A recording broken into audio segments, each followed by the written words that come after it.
Good morning, Ian Crouch with your 8:30 Hunter News update. Flood mitigation measures and road improvements are the focus of a major funding commitment announced for Wallsend. Newcastle Council will spend $50 million over the next 5 years to improve drainage at several key points along Ironbark Creek.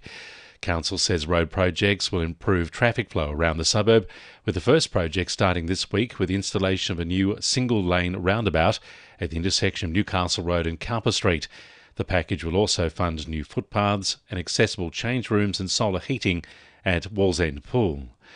The state government will trial fast-build modular homes in Lake Macquarie as it looks to find ways to address the housing crisis.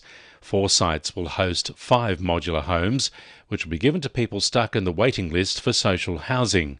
It takes less than 12 weeks to prefabricate the components for a modular home in a factory and just a few days to transport and install on site.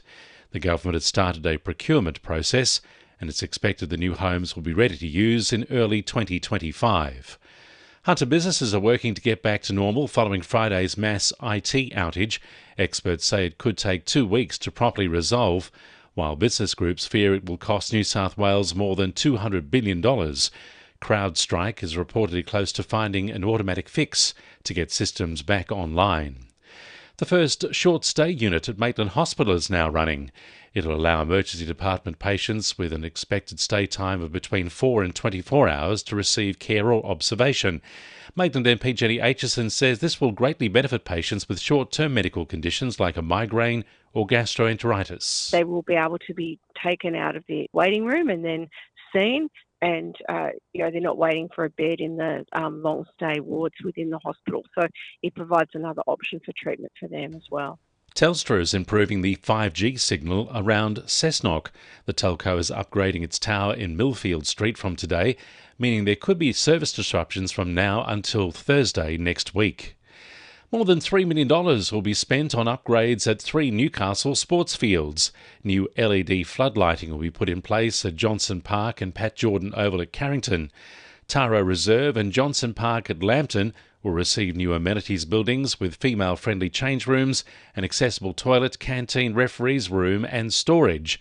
Wallsend MP Sonia Hornery says these amenities will enable and encourage women to participate in sports they enjoy. We're seeing more and more women play soccer and young women, rugby league, rugby union, AFL and cricket in the Wallsend area.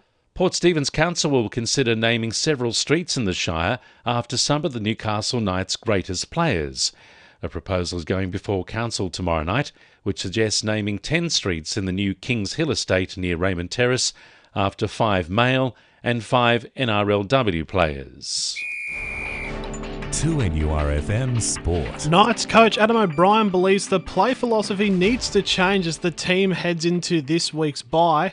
With the club facing Penrith on August 4, O'Brien says the team needs to learn how to win ugly. We're not a good-looking team, we're an ugly team. We need to be content and playing like that and making sure that you're doing those things right, getting to your kicks, even with in good ball, turning the ball over into corners.